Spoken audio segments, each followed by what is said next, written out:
Chile is a long, narrow country that located in South America. There is 18 million people in this country, and their language is Spanish. The main resources are copper, timber, iron ore, and nitrate.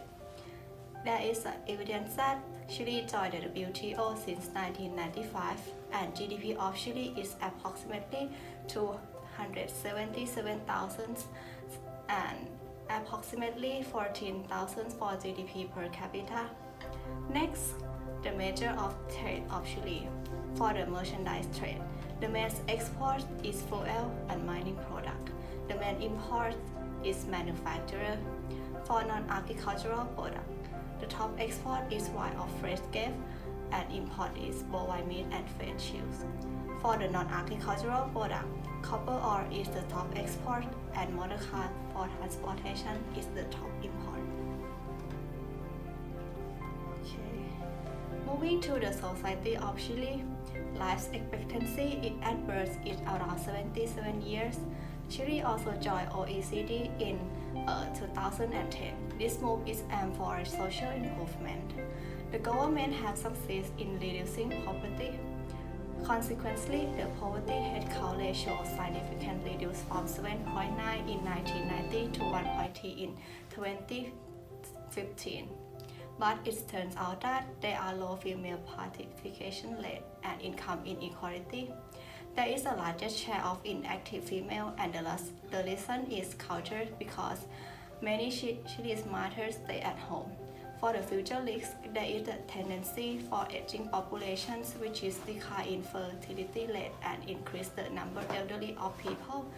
This could create a cost like such as expenditure, healthcare, and elderly service. And Bess will continue next part. Chile now is one of the countries granted most freedom economy, and there are few restrictions for entering the market. Chilean government control the money supply to decrease the inflation rate to 4.8% and the interest rate.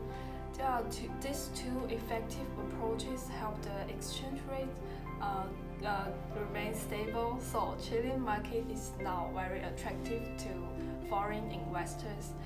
The biggest trade partner with Chile is China. China took a quarter export and import partnership. Recently, Chile and China are trying to have a bilateral trade relations, which is good for both sides.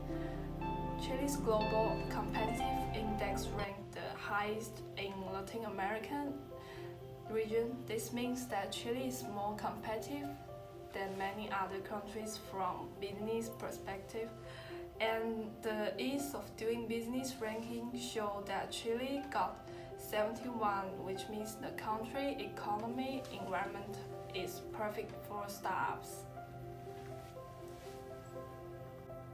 From the technology aspect, Chile has made tons of progress in the last decade. According to Global Innovation Index, Chile ranked first in Latin America for innovation in 2018. Chile is spending more on R&D from the 2008 crisis. This spending is to encourage innovation through startups, investment, and losing restriction for large MNCs who intend to dominate the Latin American market.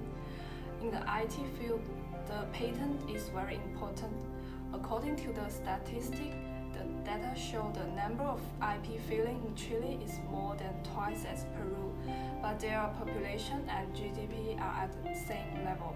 It is good to see the blooming of innovation in Chile, but there are some facts shows the insufficient room of IT protection in Chile. The police reported that in 2017, Chile seized over 50,000 items with total value of $7.1 million related to IPR infringement. It would be risky for internet companies or those who want to improve its competitiveness. Now, Lashmi will continue. Hi guys, I'm going to share about the political and legal background of Chile. The Republic of Chile gained independence from Spain in 1818. Mr. Sebastián Pereira is the president of Chile. The election will be held once in 4 years. It is the most robust democracy in Latin America.